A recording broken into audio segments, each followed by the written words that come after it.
Amy Adams.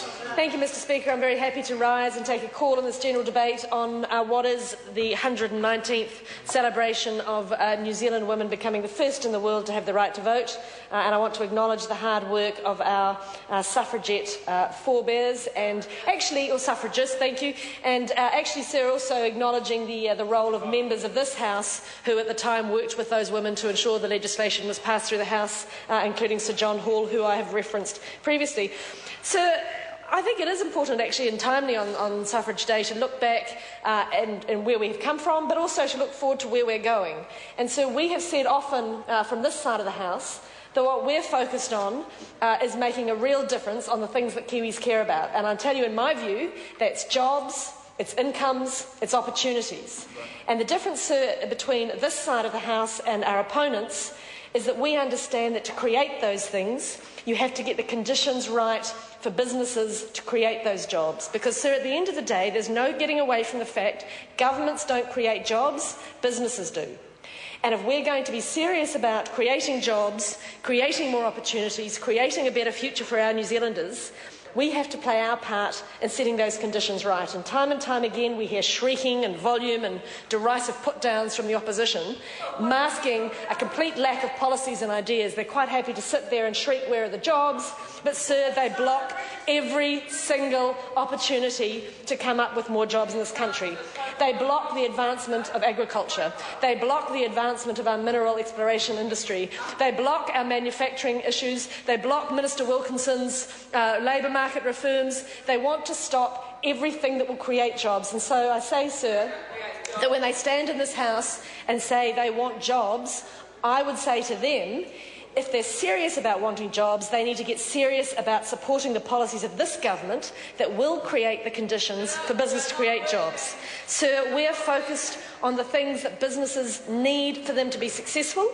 We're focused on export markets, recognising that New Zealand will only ever be successful if it trades with the world. We make our living trading with the world. We are not going to become prosperous looking entirely inwardly. And so we are developing a strong economic export markets led very ably by Minister Tim Grosser. We're working on the capital markets reform and ensuring businesses have the access to capital that they need. We're developing strong, resilient infrastructure that is needed, including, sir, the fantastic work that's going into the ultra-fast broadband network and rural broadband initiatives. We're focusing on making sure our workplaces have access to skilled labour and that they operate in safe environments. We have a strong focus on innovation, and we have an active work programme on how we can develop and use our natural resources better. So one of the things we have to do is manage the government finances far better. And Minister English is driving an excellent program to ensure government debt remains below 30%. Now, if we don't do that, sir, we risk losing the ability to trade efficiently in the world, to access capital, to provide businesses with the sort of stable framework that they need. And this government understands that to get to that point and to maintain our trajectory to remain at under 30%, we have to make some tough decisions, and we are prepared to front them. What we're not prepared to do is preside over a borrow and spend regime that we've seen too often from the opposite side. And it is working. We've seen more jobs created as a consequence of the reforms that we have made to date. We've seen an efficient tax structure put in place. We know wages are up 20% since we've taken office. We have inflation and interest at their lowest rates for some time. So these are the conditions that create jobs. This is the work of a productive national government. This is why we're seeing jobs created. This is why New Zealand is in a far stronger position than its international compatriots. We're not saying it's easy. These are tough times internationally. But if you look around the world at the countries we benchmark ourselves against, New Zealand is in a much stronger position. We have a strong position. We are attractive to other entities. And that is because of the sensible reforms of this government. New Zealanders know they need to work harder, they need to be productive, we need to play to our strengths, and so we have to earn the money before we can spend it.